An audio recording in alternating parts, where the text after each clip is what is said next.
अब तो जवान हो गई है, ब्याह नहीं हुआ इसका। मुरली मनोहर के दरबार में सत्यम शिवम सुंदरम गाने वाली रूपा की अपनी जिंदगी का सच बड़ा ही कड़वा था। देख लो निगोड़ी को, कपड़े तो समाते नहीं अंग पे, फिर भी बाप के घर में पड़ी हुई है अब तक। चंचल शीतल निर्मल कोमल राधा क्यों गोरी में क्यों? फूलों में महक तुम्हारी, पहाड़ों में रंग तुम्हारा है। दोस्तों, आज इस बेहद ही रोचक वीडियो में हम बात करने वाले हैं साल 1978 में आई एक बहुत ही कंट्रोवर्शियल फिल्म सत्यम शिवम सुंदरम के बारे में। जो फिल्म अपने सब्जेक्ट की वजह से और राज कपूर ने इसमें जिस तरह से जीनत अमान को इतने कम कपड़ों में दिखाया है, उसकी वजह से आज भी कंट्रोवर्सी में बनी हुई है। और ये साल 1978 में रिलीज हुई थी और उस समय के हिसाब से तो ये बहुत ही बोल्ड फिल्म थी, लेकिन आज इसको रिलीज हुए लगभग 38 साल से भी ज्यादा हो गए हैं।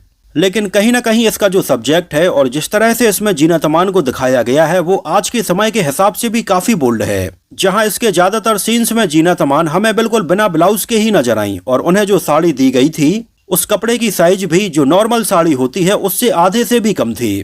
और इस पूरी फिल्म में जीनत अमान इतने छोटे कपड़े से बड़ी मुश्किल से अपने तन को ढकती हुई और अपने चेहरे को ढकती हुई नजर आईं। इसके अलावा शशि कपूर के साथ में जीनत अमान के 2 बड़े लिप लॉक किसिंग सीन भी देखने के लिए मिले और इसके अलावा कई और हॉट सीन में जीनत अमान नजर आईं। और आपको बता दें कि ये जानबूझकर फिल्म के डायरेक्टर राज कपूर ने ऐसा किया था, जिससे कि ज्यादा से ज्यादा लोग ये फिल्म सिनेमा हॉल में देखने के लिए आए। और फिल्म के जो पोस्टर्स रिलीज किए गए थे उनमें से भी ज्यादातर पोस्टर्स में जीनत अमान हमें बिल्कुल अर्धनग्न अवस्था में साड़ी लपेटे हुए नजर आईं, जिसके बड़े बड़े पोस्टर्स और होर्डिंग्स देखने के बाद लोग इतने ज्यादा आकर्षित हुए कि सिनेमा हॉल में आने से खुद को रोक नहीं पाए। और इस बारे में राज कपूर का ये कहना था कि शायद लोग जीनत अमान का जिस्म देखने के लिए सिनेमा हॉल में आएंगे, लेकिन जब सिनेमा हॉल से वापस जाएंगे तो कुछ और ही लेकर जाएंगे। और उस समय वाकई में ऐसा हुआ भी, जब फिल्म ने कई लोगों के मन में ये सवाल छोड़ दिया कि आखिर एक लड़की में आप सबसे ज्यादा क्या देखते हैं, उसके तन की सुंदरता या फिर उसकी सादगी और उसके गुण। और भले ही आज फिल्म सत्यम शिवम सुंदरम को जीनत अमान के उत्तेजक कपड़ों के लिए याद किया जाता हो, लेकिन इसमें भी कोई डाउट नहीं है कि फिल्म का सब्जेक्ट वाकई में बहुत अच्छा था। और इसमें जिस तरह से शशि कपूर का किरदार हमें देखने के लिए मिलता है, जो अपनी ही बनाई हुई काल्पनिक दुनिया में रहता है और मन ही मन सुंदरता के इतने मायने गढ़ लेता है कि उसको सच दिखता ही नहीं है, या दिखता है तो वो उसको देखकर भी अनजान बनना चाहता है, क्योंकि वो अपनी ही बसाई हुई दुनिया में खुश है और रूपा को बिल्कुल वैसे ही देखना चाहता है जैसा कि उसने सोचा होता है।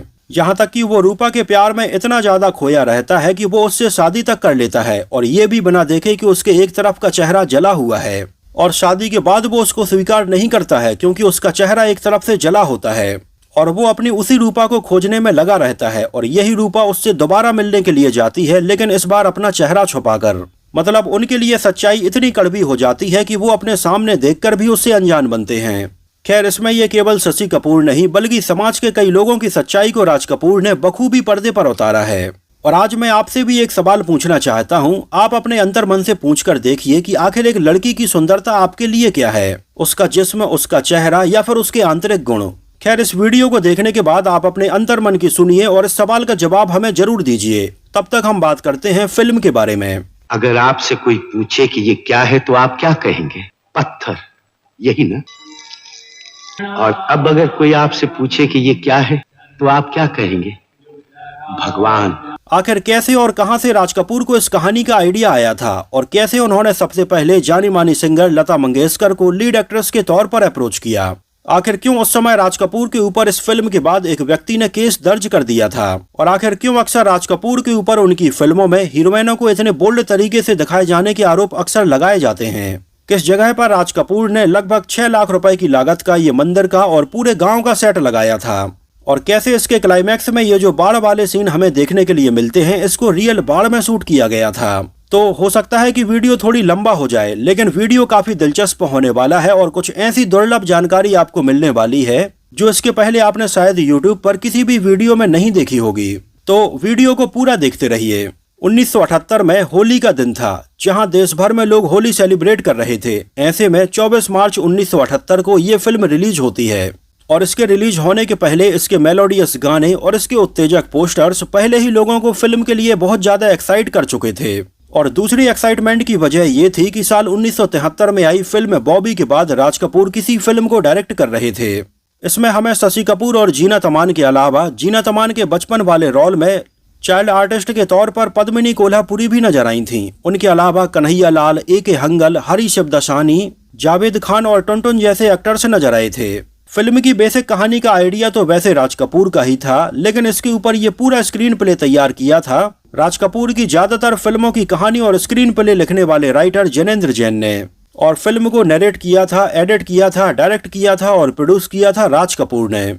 उनकी प्रोडक्शन कंपनी आर.के. स्टूडियोज के बैनर तले। यहाँ पर आपको बताते चलें कि राज कपूर जितने बेहतरीन एक्टर थे उतने ही बेहतरीन डायरेक्टर भी थे, जिन्होंने इसके पहले अपने करियर में आग, बरसात, श्री 420, आवारा, संगम, मेरा नाम जोकर और बॉबी का डायरेक्शन किया था। और सत्यम शिवम सुंदरम के बाद उन्होंने प्रेम रोग और राम तेरी गंगा मैली भी बनाई। और उनके द्वारा डायरेक्ट की गई हर एक फिल्म आज बॉलीवुड की कल्ट क्लासिक फिल्मों में गिनी जाती है। और आज इतने साल बाद भी राज कपूर की इन फिल्मों को देखकर कई लोग ये सीख रहे हैं कि फिल्में आखिर कैसे बनाते हैं, उनमें इमोशंस कैसे लाते हैं। फिल्म सत्यम शिवम सुंदरम को बेहतरीन तरीके से पिक्चराइज किया था राधू कर्माकर ने, जिन्होंने राज कपूर की ज्यादातर फिल्मों में सिनेमेटोग्राफी की है। और इसका बेहतरीन म्यूजिक कंपोज किया था लक्ष्मीकांत और प्यारे लाल की जोड़ी ने।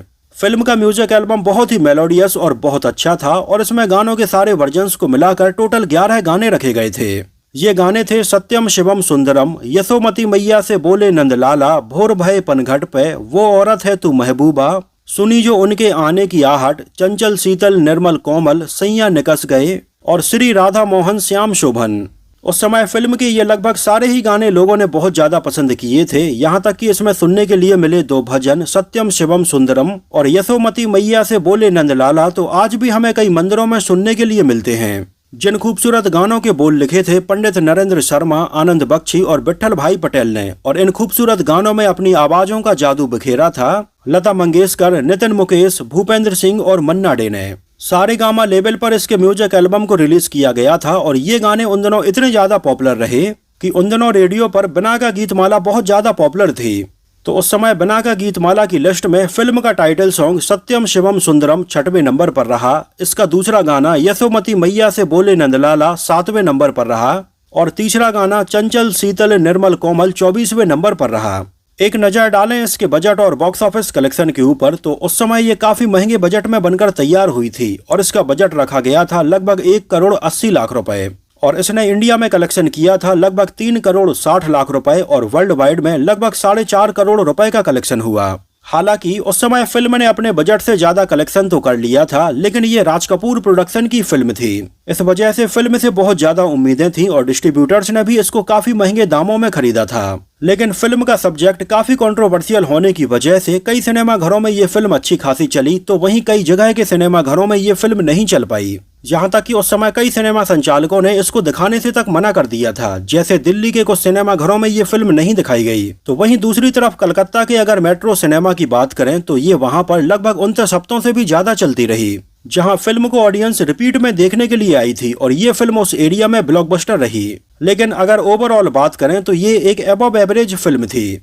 आपको बता दें कि वैसे तो जीनत अमान के इसमें काफी हॉट सीन हमें देखने के लिए मिले थे और वैसे इस हिसाब से फिल्म को ए सर्टिफिकेट ही मिलना चाहिए था, लेकिन उस समय फिल्म के डायरेक्टर राज कपूर ने अपनी पहुंच से और अपने नाम की वजह से फिल्म के लिए यूए सर्टिफिकेट हासिल कर लिया था। और ताज्जुब की बात है कि उस समय सेंसर बोर्ड ने भी इसको बिना किसी कट के ऐसे ही यूए सर्टिफिकेट के साथ में पास कर दिया था। जबकि आज भी ये फिल्म ऐसी है और इसके कई सीन ऐसे हैं जिनको आप अपनी पूरी फैमिली के साथ में बैठकर नहीं देख पाएंगे। खासकर से इसमें जीनत अमान को जिस तरह से राज कपूर ने शूट किया है, इस बारे में तो उस समय देवानंद ने बोल भी दिया था कि ऐसा लगता है कि जैसे राज कपूर का कैमरा जीनत अमान के शरीर के एक एक पार्ट को शूट करने में लगा हुआ है, फिर चाहे उनका ये क्लीवेज हो या फिर उनकी ये कमर हो। उस समय देवानंद के अलावा और भी कई लोगों ने इसको क्रिटिसाइज किया था कि आखिर शशि कपूर ने उनके साथ में ये पूरी रात बिताई है, लेकिन इसके बावजूद भी शशि कपूर को रूपा का एक साइड का ये चेहरा नहीं दिखा कि उनका ये चेहरा जला हुआ है, और न ही कभी उनके मन में ये सवाल आया कि आखिर रूपा एक तरफ से अपने चेहरे को हमेशा छुपाकर क्यों रखती हैं, और फाइनली जब वो रूपा से शादी कर लेते हैं तो उन्हें देखकर भी अनजान क्यों बनने लगते हैं, जबकि उनका चेहरा बिल्कुल वैसा ही था। तो ऐसे कई और सवाल थे जिनको लेकर उस समय राज कपूर को काफी क्रिटिसाइज भी किया गया था। और कहीं ना कहीं अगर देखा जाए तो आज भी राज कपूर के करियर की ये सबसे बड़ी कंट्रोवर्शियल फिल्म रही। वैसे 1978 में फिल्म सत्यम शिवम सुंदरम पैसे कमाने के मामले में 7वें नंबर पर रही थी। वैसे 1978 की टॉप 5 फिल्मों के बारे में आपको बताएं तो ये फिल्में थीं मुकद्दर का सिकंदर, त्रिशूल, डॉन, आजाद और मैं तुलसी तेरे आंगन की, और इसको IMDb पर 7 आउट ऑफ 10 रेटिंग मिली हुई है। फिल्म सत्यम शिवम सुंदरम में हमें जो सब्जेक्ट देखने के लिए मिलता है, एक्चुअली राज कपूर इस सब्जेक्ट के ऊपर एक फिल्म ऑलरेडी पहले बना चुके थे। ये फिल्म थी साल 1948 में आई आग, जिसमें राज कपूर हमें लीड एक्टर के तौर पर नजर आए थे और उनके साथ में नरगिस नजर आई थी, जिसका डायरेक्शन राज कपूर ने किया था। और इसमें हमें किसी लड़की का नहीं बल्कि राज कपूर का चेहरा एक तरफ से जला हुआ नजर आता है। और कहीं ना कहीं फिल्म आग की जो थीम थी कि बाहरी सुंदरता या फिर आंतरिक सुंदरता, सेम वही थीम हमें फिल्म सत्यम शिवम सुंदरम में भी देखने के लिए मिलती है। अंतर ये था कि फिल्म आग में जहां राज कपूर का चेहरा एक तरफ से जला होता है, तो वहीं सत्यम शिवम सुंदरम में जीनत अमान का चेहरा एक तरफ से जला होता है। वैसे सत्यम शिवम सुंदरम की कहानी का ये आइडिया राज कपूर के दिमाग में लगभग 20 साल पहले आया था, और कहीं ना कहीं उन्हें ये आइडिया आया था उस समय की जानी मानी सिंगर लता मंगेशकर जी को देखकर, जिसके बारे में रितु नंदा ने अपनी किताब राज कपूर स्पीक्स में जिक्र भी किया है। इस बारे में राज कपूर का ये कहना था कि उन्हें इस कहानी का आइडिया लता मंगेशकर से ही आया था। उस समय उन्होंने ऐसा सोचा था कि अगर एक आदमी को किसी लड़की से प्यार हो जाता है लेकिन उसका चेहरा बड़ा ही नॉर्मल सा है, थोड़ा डार्क है और एवरेज लड़कियों के कंपैरिजन में भी थोड़ी खराब है, लेकिन उसकी आवाज बहुत खूबसूरत है, तो क्या कोई लड़का उसकी आवाज के बेस पर उसको प्यार करेगा या उसके चेहरे को देखकर उससे प्यार करेगा। उस समय राज कपूर कई बार लता मंगेशकर की मधुर आवाज में गाने सुना करते थे,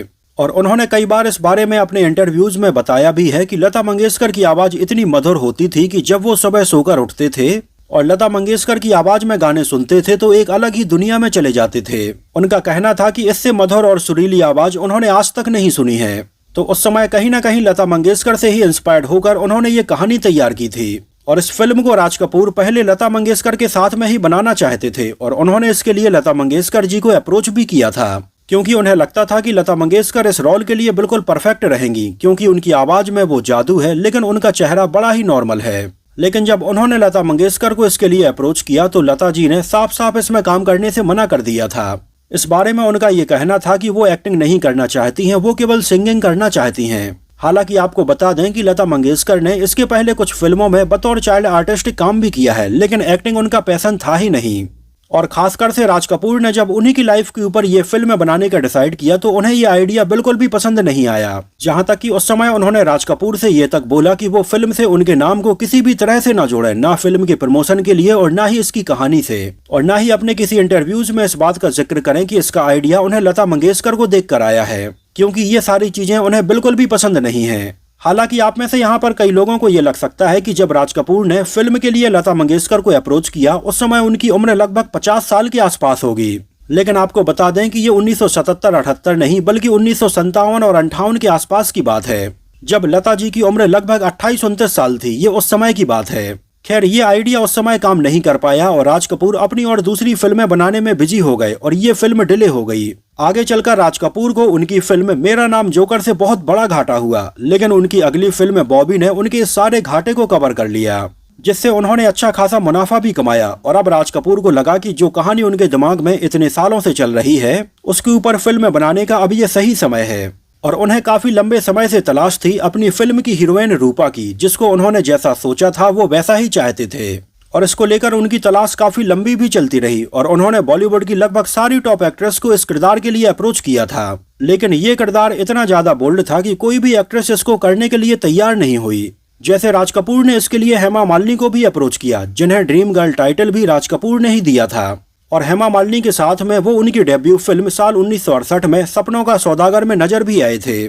जहां तक कि उस समय राज कपूर ने जब इसके लिए उन्हें अप्रोच किया तो हेमा मालिनी पहले तो इसके लिए तैयार हो गईं। तो राज कपूर जैसा गेटअप रूपा के लिए चाहते थे उन्होंने वो कपड़े हेमा मालिनी को पहनने के लिए दिए और हेमा मालिनी कपड़े पहनने के लिए गईं। लेकिन जब हेमा मालिनी ने राज कपूर के द्वारा दिए गए ये कपड़े पहने तो उन्हें लगा कि ये तो बहुत ही बोल्ड रोल है और वो उतनी कैपेबल नहीं है कि पर्दे पर इतने बोल्ड रूप में नजर आ सकें। तो कहा जाता है कि उस समय कमरे के बाहर राज कपूर हेमा मालिनी का इंतजार ही करते रहे और हेमा मालिनी पीछे के दरवाजे से कमरे से बाहर निकलकर चली गईं। और हेमा मालिनी ने इसके लिए डायरेक्टर राज कपूर को मना नहीं किया, लेकिन राज कपूर इसके बाद ये समझ गए कि शायद वो ये रोल निभाना नहीं चाहती हैं। इसके बाद उन्होंने डिम्पल कपाड़िया को अप्रोच किया, यहाँ तक कि विद्या सिन्हा को भी अप्रोच किया। तो उस समय 1973 में फिल्म बॉबी के बाद में डिम्पल कपाड़िया की राजेश खन्ना से शादी हो गई थी और उन्होंने फिल्मों में काम करना उस समय बंद कर दिया था। इसके बाद उन्होंने एक एक्ट्रेस विद्या सिन्हा को भी इसके लिए अप्रोच किया। इस बारे में आगे चलकर विद्या सिन्हा ने अपने एक इंटरव्यू में बताया भी है कि जब ये रोल राज कपूर की तरफ से उन्हें ऑफर हुआ तो उन्हें पहले तो बहुत खुशी हुई, लेकिन जब उन्हें पता चला कि ये तो बहुत ही बोल्ड रोल है तो उन्होंने इसको करने से मना कर दिया। और आगे चलकर जब ये फिल्म जीनत अमान के साथ में बनी तो विद्या सिन्हा को ऐसा लगा कि उन्हें ये फिल्म शायद कर लेनी चाहिए थी। तो उस समय बॉलीवुड की कई एक्ट्रेस के द्वारा इसके बोल्ड लुक को लेकर मना करने के बाद राज कपूर हॉलीवुड तक पहुंच गए और उस समय उन्होंने हॉलीवुड की जानी मानी सिंगर आशा पुथली को इस किरदार के लिए अप्रोच किया। हालांकि उस समय फिल्म में इस बोल्डनेस की वजह से उन्हें कोई प्रॉब्लम नहीं थी, लेकिन उस समय आशा पुथली पूरी तरह से अपनी गायकी पर ही फोकस करना चाहती थी, इस वजह से उन्होंने इसके लिए मना कर दिया था। खैर, इस दौरान राज कपूर दूसरे प्रोडक्शन हाउस की फिल्मों में एक्टिंग तो करते जा रहे थे, लेकिन उनके मन में कहीं न कहीं ये फिल्म बनाने का ख्याल चलता ही रहता था और उनके दिमाग में सबसे पहली बात यही थी कि आखिर इसमें रूपा का किरदार कौन निभाएगा। उन्हीं दिनों राज कपूर, शशि कपूर और जीनत अमान असित सेन के द्वारा डायरेक्ट की गई फिल्म वकील बाबू में काम कर रहे थे। यहाँ पर आपको बताते चले कि वकील बाबू वैसे तो साल 1982 में रिलीज हुई थी, यानी कि सत्यम शिवम सुंदरम के बाद में, लेकिन ये एक डिलेड फिल्म थी और इसके ऊपर काम काफी पहले से चल रहा था। तो वकील बाबू की शूटिंग के टाइम पर भी राज कपूर अक्सर अपनी फिल्म सत्यम शिवम सुंदरम के किरदार रूपा के बारे में जिक्र करते ही रहते थे और वकील बाबू में उस समय जीनत अमान भी काम कर रही थी, तो उन्होंने राज कपूर से उनकी रूपा के बारे में सुना और यहाँ पर जीनत अमान को पता चला कि राज कपूर एक फिल्म बनाने की तैयारी कर रहे हैं, लेकिन उन्हें हीरोइन नहीं मिल रही है। तो उस समय जीनत अमान ने वकील बाबू के सेट पर राज कपूर से उनके किरदार रूपा के बारे में काफी सुन रखा था कि वो ऐसी है, ऐसे कपड़े पहनती है, लेकिन उसका जो चेहरा है वो दाईं तरफ से जला हुआ है। हालांकि उस समय तक राज कपूर ने बॉलीवुड की लगभग सारी हीरोइनों को अप्रोच किया था, लेकिन उन्होंने जीनत अमान को अप्रोच नहीं किया था, क्योंकि उस समय जीनत अमान की जो इमेज है वो वेस्टर्न हीरोइन की बनी हुई थी। वैसे वो काफी बोल्ड थी, लेकिन चूंकि रूपा का ये जो किरदार है वो गांव की लड़की का था, तो इस वजह से राज कपूर ने जीनत अमान को इसके लिए अप्रोच ही नहीं किया। लेकिन उस समय जीनत अमान ने सोचा कि चलो इस रोल के लिए एक ट्राई तो किया जाए, क्योंकि उन्हें फिल्म में बोल्ड सीन करने से तो कोई प्रॉब्लम पहले भी नहीं थी।